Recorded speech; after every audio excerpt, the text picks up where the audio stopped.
some of how we do it. One of the interesting things is I started using scaling up in my CPA firm, and I started doing this about 3 years before I sold it. And I knew I wanted to sell it. The regulatory environment was just getting crazy at that time.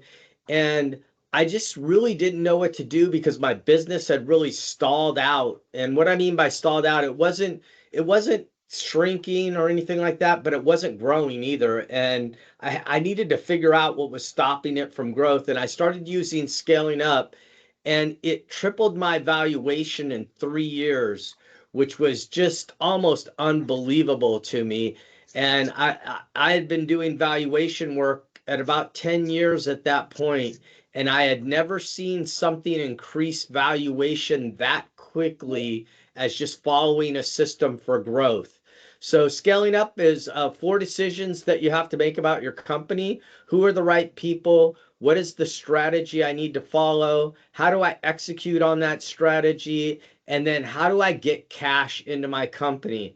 What we're going to be talking about is mostly down here in the cash section of the company, but it's really just being able to raise money or even use this methodology for buying a company too.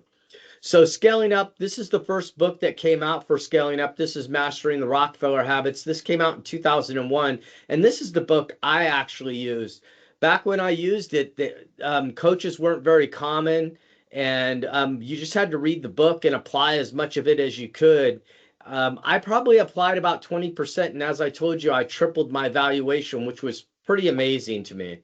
Then in 2014, about 5 years after I became a Gazelles coach, that's what we were called at the time, Scaling Up came out, and we changed our name to Scaling Up Coaches. And this has been a windfall since then, because this book really outlined the scaling up system in a different way. And it really helped people understand how to really grow their company and some of the challenges in doing that. Especially if you're an entrepreneur like I am. I love new ideas. I love chasing new ideas. I'm fascinated by it. But sometimes chasing new ideas can actually stunt your growth. So we'll talk a little bit about that as we're going along. Then in October of the year before last, Vern came out with a revised edition of the Mastering the Rockefeller Habits. And just in traditional things that Vern talks about, he actually came on to a radio show I do, and you can find it on YouTube. But we actually talked about some of the biggest problems. And Vern Harnish, who actually wrote this book, told me one of the biggest mistakes he made was calling it Mastering the Rockefeller Habits and then naming the coaching arm Gazelles. He should have used Scaling Up from the beginning. And it was a really interesting conversation. You can go and look at it, because he talked about naming things and how important it really is. And then so when he came out with Mastering the Rockefeller Habits, about a year later, he decided to get rid of this book and call it Start to Scale. And I think that really is the outline of this book. So this book is about a 2-hour read, very simple, very get you motivated to actually go up. Scaling Up is about an 8 to 12-hour read, a lot of detail, more of a textbook. So I would start with this book if you don't like a lot of details. You just want to get a general overview, and it's a quick read. But then you probably need to go back and read the details if you're interested in scaling up. In Scaling Up, we talk about funding optimization. And so we've created a tool here at Assured Strategy for funding optimization, just using some of the methodologies I used as a valuation person for years. So I'm going to go through this tool and what it includes, because funding optimization, even though we call this tool funding optimization, this is preparing to sell, this is preparing to buy, this is looking for debt. All these things fall underneath this tool. So, and I did post the tool in the chat, and so it is in there if you want to pull up the tool and follow along with me. All right, so the first thing is the leadership team, and this is the senior leadership team in the company. and we want to make sure that our competencies match the needs of the position. In other words, do we have the ability to actually do that job? Track record of success. So how do we measure our success as a leadership team about guessing priorities and implementing those priorities into our company? And what's the return on those priorities, return on my investment of those priorities? And then the next thing is effective middle management.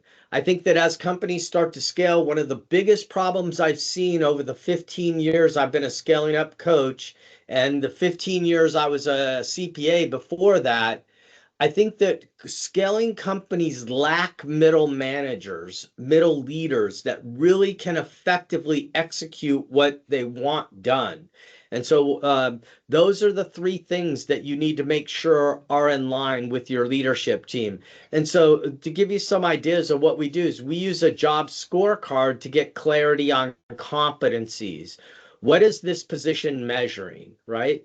And then we use the one-page strategic plan to give us an overview of what we're doing and how we're going about getting there. And so you could, the one-page strategic plan allows me to see my strategy in a one simple page to make it easy for me to make sure that I'm staying focused on what I'm trying to do in the organization. And we have the core in this, we have strategic thinking in this, and then we have our operational plan. And then along the top of the one-page plan, you'll see that there's KPIs up here. These are people KPIs and then process KPIs. So we'll talk about that in a little bit. But I just wanted to show you the one-page plan. This is what we use to make sure that we're creating a track record. Like I used scaling up, I said for 3 years before I sold my CPA firm, I had a 3-year layout of what I had done and my predictions I had made and whether those predictions came true or not that I could show a potential buyer. Okay, creates a lot of value in their mind when they can see objectives that you started out with. You wanted to do something 3 years ago and now you've realized it. And I'll go through the layout of the plan in a little bit. And then the last one was the middle managers. You know, are my middle managers, do they have self-awareness of who they are? Are they really starting to, or do they have team awareness of how do I lead my team? And then how do I regulate the team to get the results the company is looking for? And we have a whole leadership training program we've developed. It's a whole year-long program.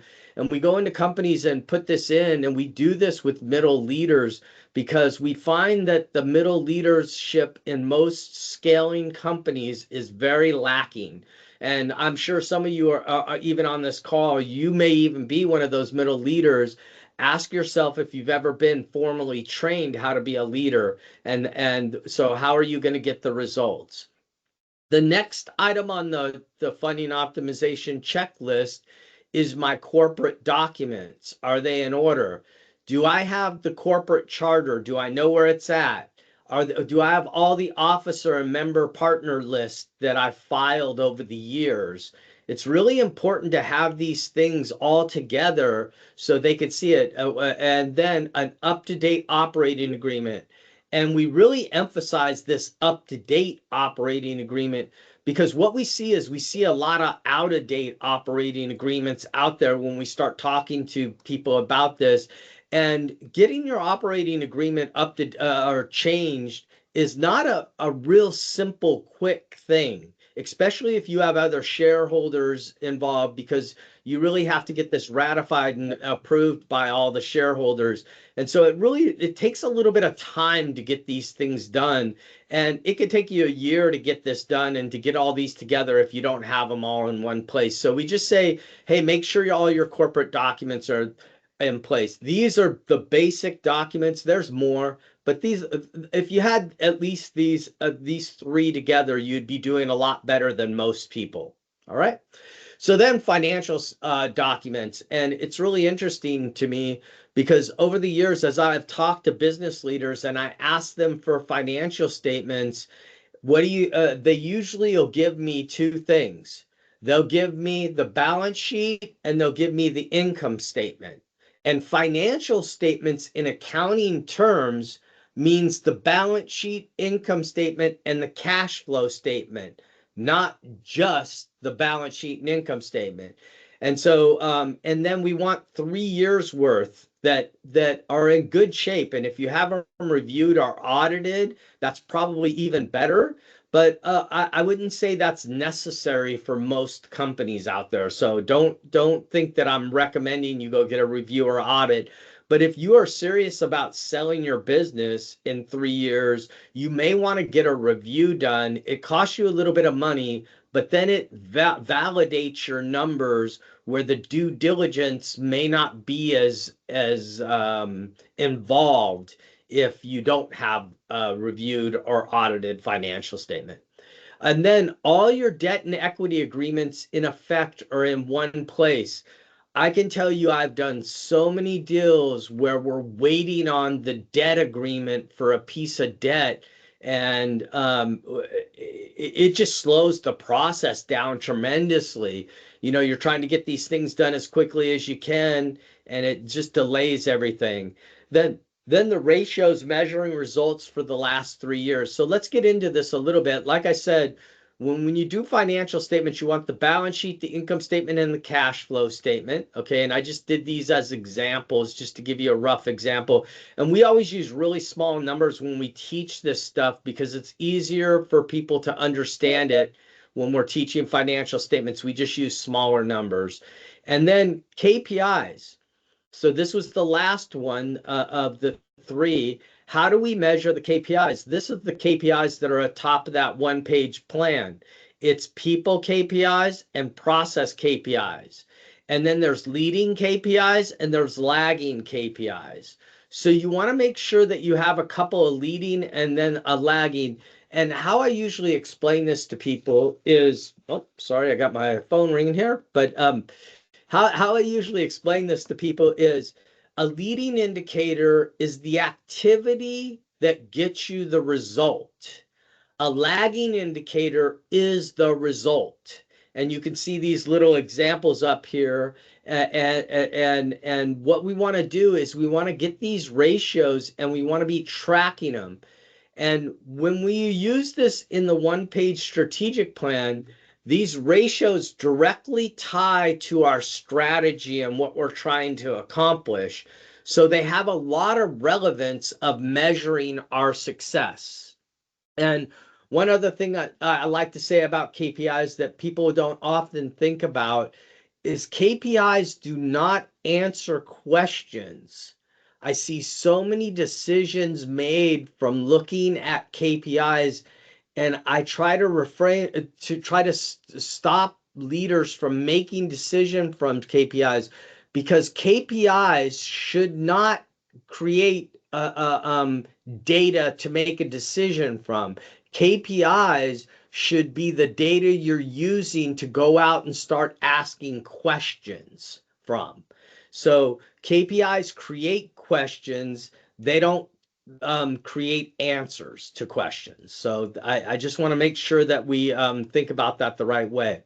So the next one is the exit plan on the funding list. And the first item there is clear legal succession plan with responsibilities. I would tell you that most growing companies don't have clear succession plans. A clear succession plan would have who would replace the COO if something ever happened to them. And then how would we make up that gap of time? Because I don't know about you, but most of the executives, especially I see put into companies, I would tell you before they become effective, it's probably 6 to 9 month time frame before then. So you really want to make sure that you have insurance on these people. So key man life insurance, that's the next one. And then you want to make sure that the succession plan, that we're training that next person so they sort of know what's coming up. If anything ever happened to that person, like the COO, they would know how to do that job and they wouldn't be lost in it. Okay. And then patents, trademarks, copyrights, you need to get all of those together because all these things have value in the buyer's mind. So you want to think about that way. But also, these have value in banks' mind if they're looking to give you debt.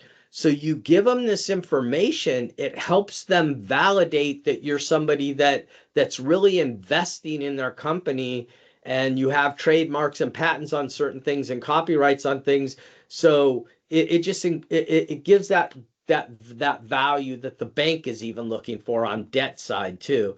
So I don't have a lot of things to show you here. This is just a really good succession plan that's written out. These things may be from, I've seen them up to 100 pages long where they really get into some details.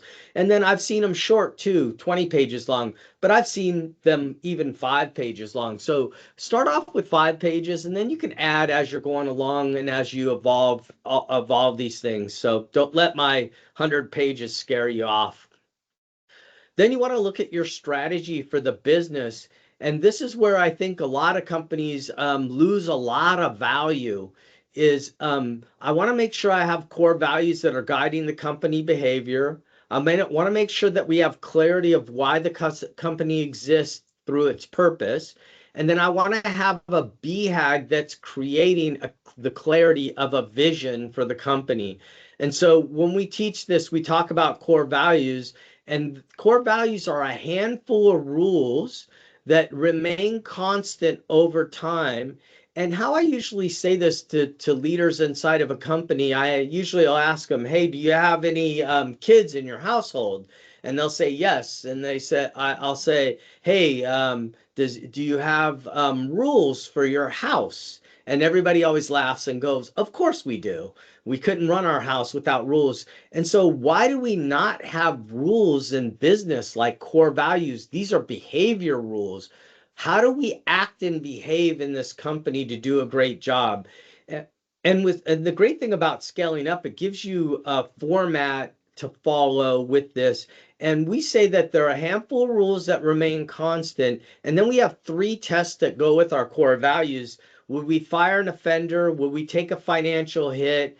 And are they alive among the people today? And this means, do people in the organization know the core values? Are they using them to correct and reward behavior in the company? So in other words, am I using the core value to tell somebody they didn't do something very well or they didn't act very well in a situation? And to give you an example of that, I'll just show you one. Always put the cap on the toothpaste. My client actually used this picture.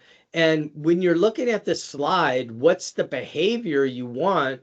Well, it's about personal responsibility. And always put the cap on the toothpaste was the fun way of saying personal responsibility. My client actually had a definition that went with this toothpaste example, but he used this picture also. And what they did is always put the cap on the toothpaste is finishing the job.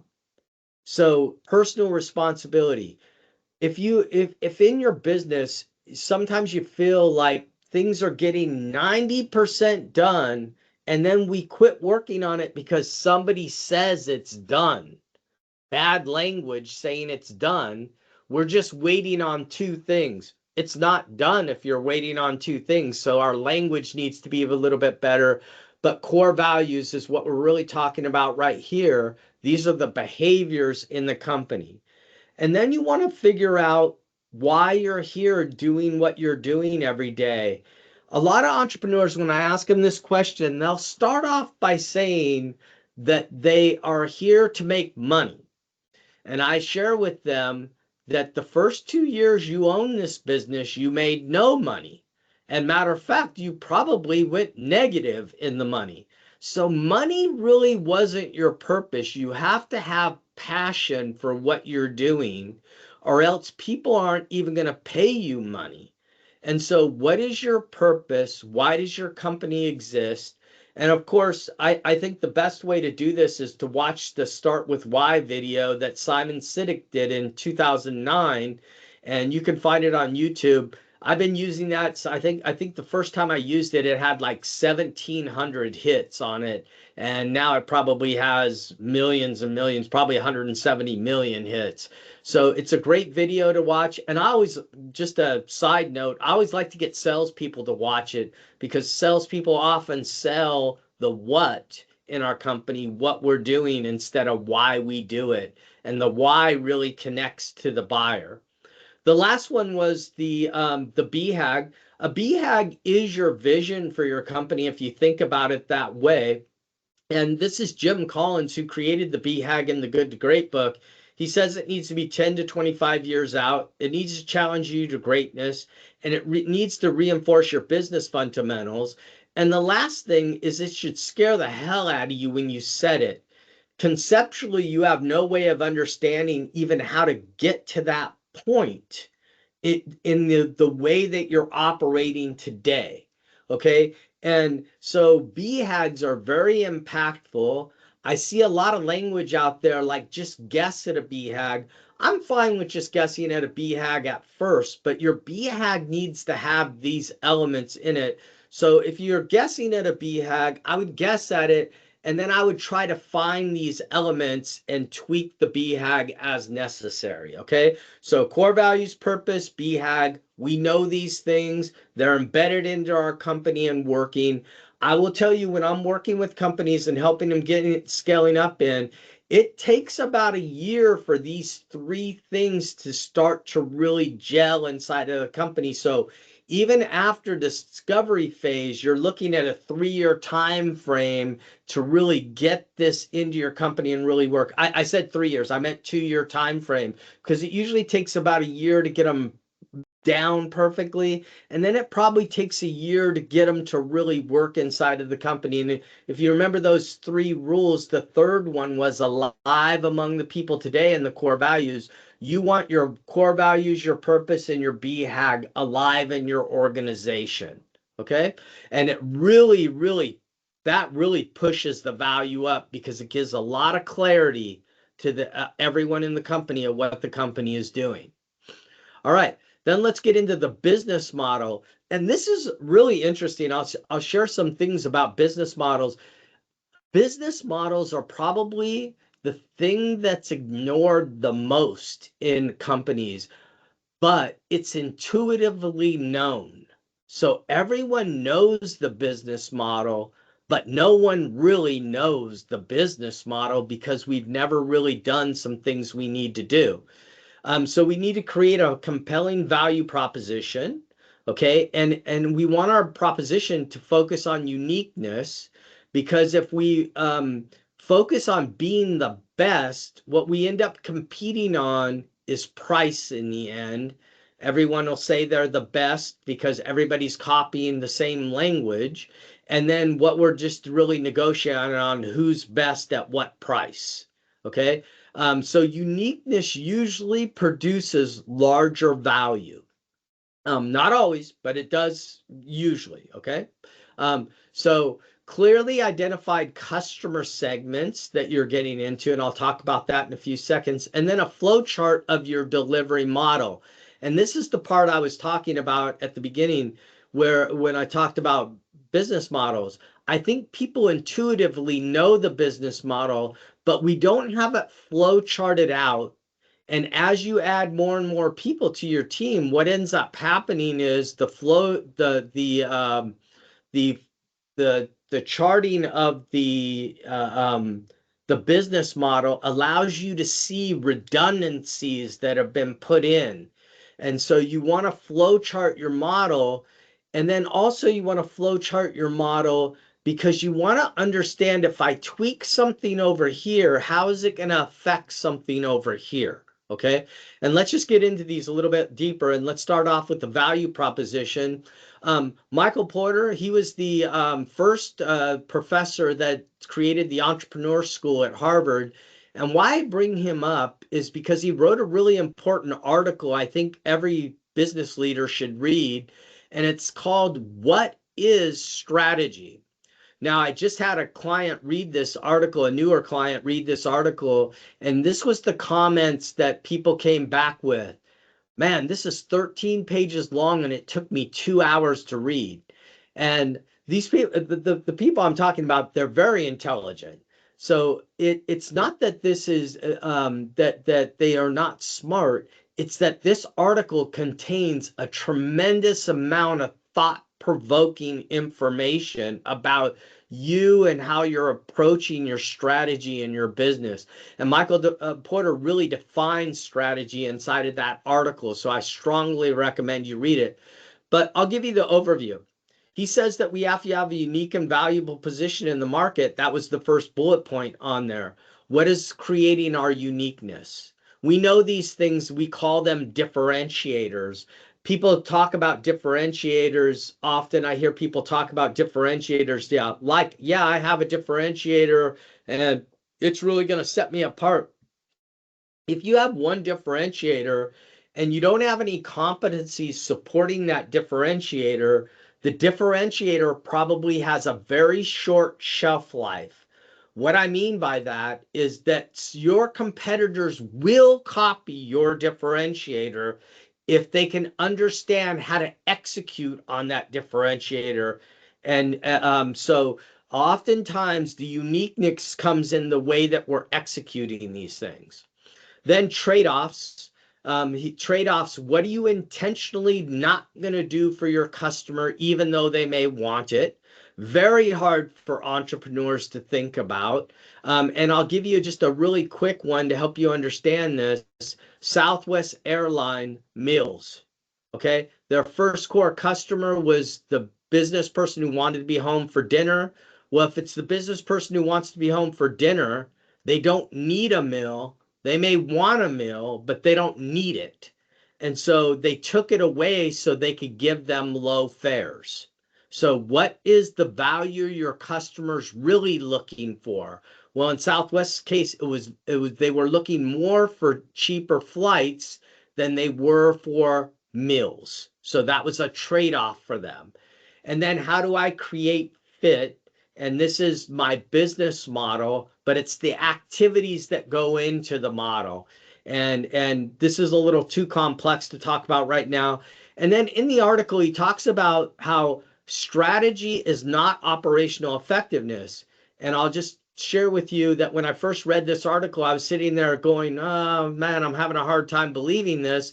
And then you get through the article a little bit more and you start to understand why he says strategy is not operational effectiveness. So strategy is not your new CRM. It's not your new ERP system. It's not this new person you're bringing into your company. Strategy is much different than that. And Porter outlines it in that article. Then we are talking about customer segments. Who's your core customer? It's a real individual with unique identity and needs. And this is the book I use with people quite a bit. It's a little bit older book. I get a lot of flack, but Bob Bloom created brands like Southwest, Nestle, Zales, T-Mobile, things like those brands he actually helped create. And he actually gives you his formula of how he created those brands. And he talks about finding your core customer. Now, you may have several segments in your business, so we're trying to find the segments. The core customer will allow you to help find those segments. Okay, so let's move on to the next one on the funding list, and that is the operational effectiveness. All right, so how do we make sure that we're operational effective? Because back here, I did tell you when I was on Porter that in his article, he says strategy is not operational effectiveness. Well, Porter doesn't say that operational effectiveness is not important.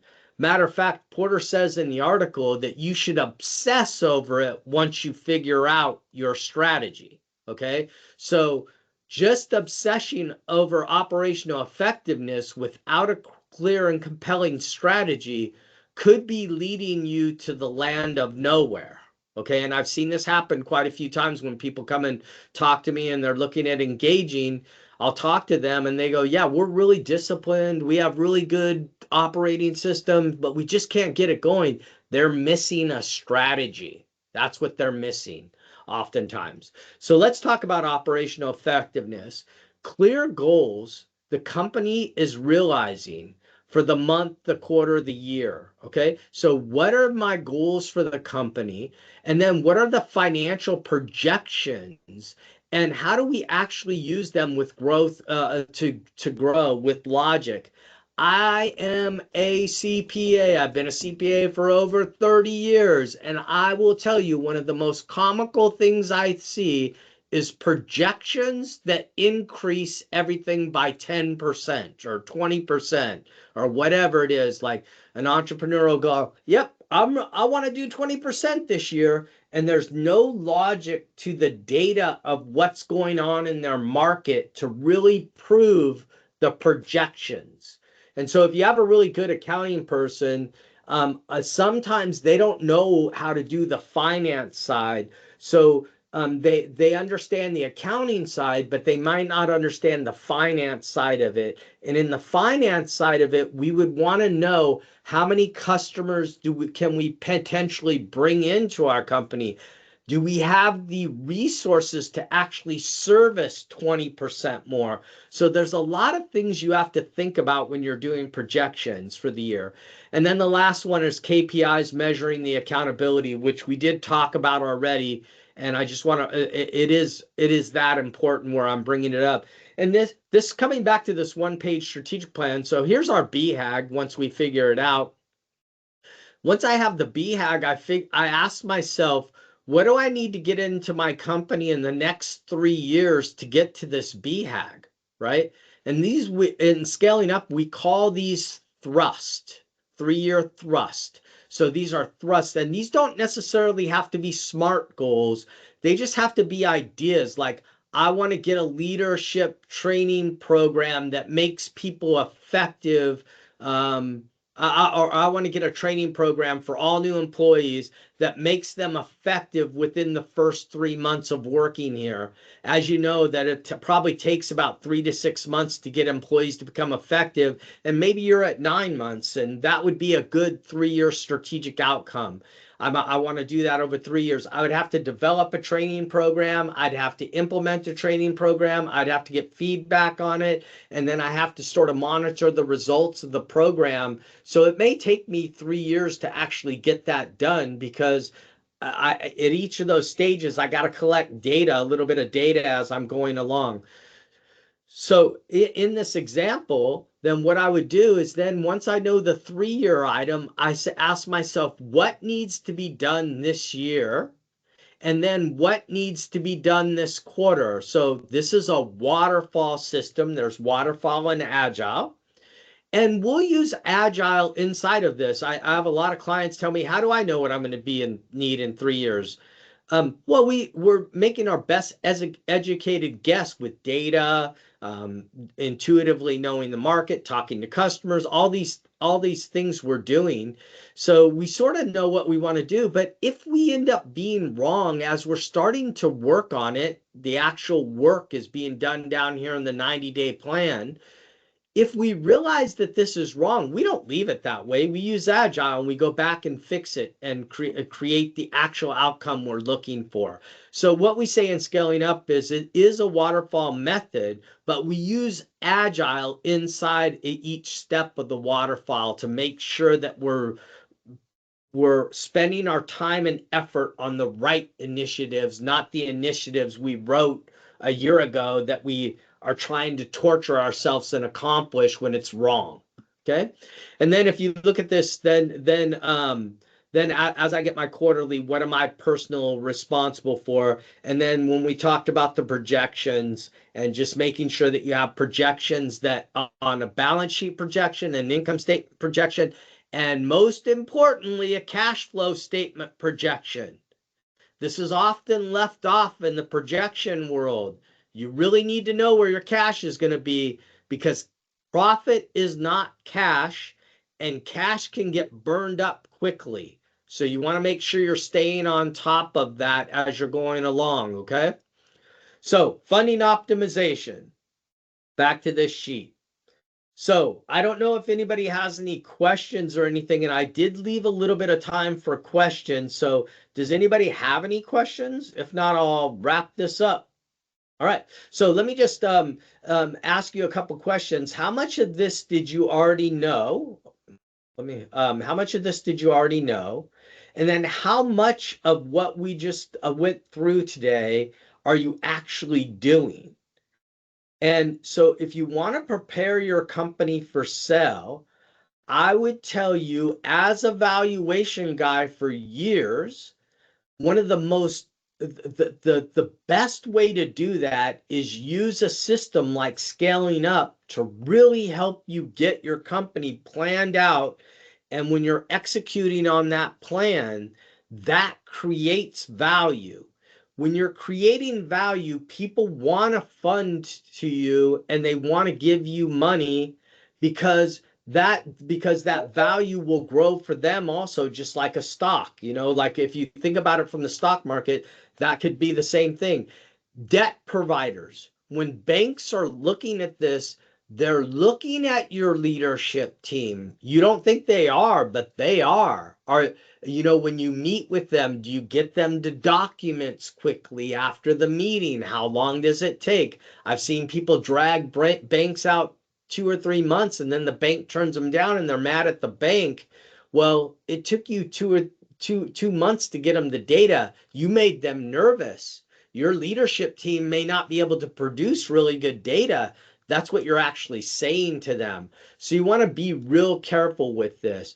But if you have any questions, feel free to reach out. And then this is some of the things we got going on. We have some more webinars coming up, and you can find these on our events page on our website. Here's some of the webinars that are coming up. But here's some of our live workshops. And we're doing a scaling up workshop on the 25th. And I don't know if you've heard of the Leadership Circle. We're doing the Leadership Circle workshop on the 26th in Tampa. So these are 2 days. We give discounts if you buy both days, but you can buy individual days also. And then we're doing one in Dallas in April, and then we'll have a second day on people in that one also. And if you get on our website, if you're interested in evaluation, you can get on our website and there's some free tools in there. And if you just click on that, it'll take you over to the page where you can actually do evaluation. It'll ask you a couple questions. It'll give you a rough valuation for your company. If you want a more in-depth one, we'll get a hold of you after you do that one and we'll say, hey, do you want to do a more in-depth one? And if you do, we'll open it up to you and we'll allow you to put information in. And this is free. You can do this on your own. But you have to enter the information. If you want us to help you with it, we will. We'll just charge you a little bit to do that valuation. And here's the scan codes if you want it just to take you to the website. And then this is sort of what it looks like when you get there. And we'll put these out. We'll put the slides out so you can get to it. But all you have to do is click on our free offers on our website, and it's in there. All right, any last questions before I end this? Done a little bit earlier, but I thought I'd have a little bit of participation. All right, well, hey, everybody, thank you for coming. There's quite a few of you on here. I appreciate you coming. Have a great day, and if you want to reach out for any questions, feel free to reach out. Thank you very much.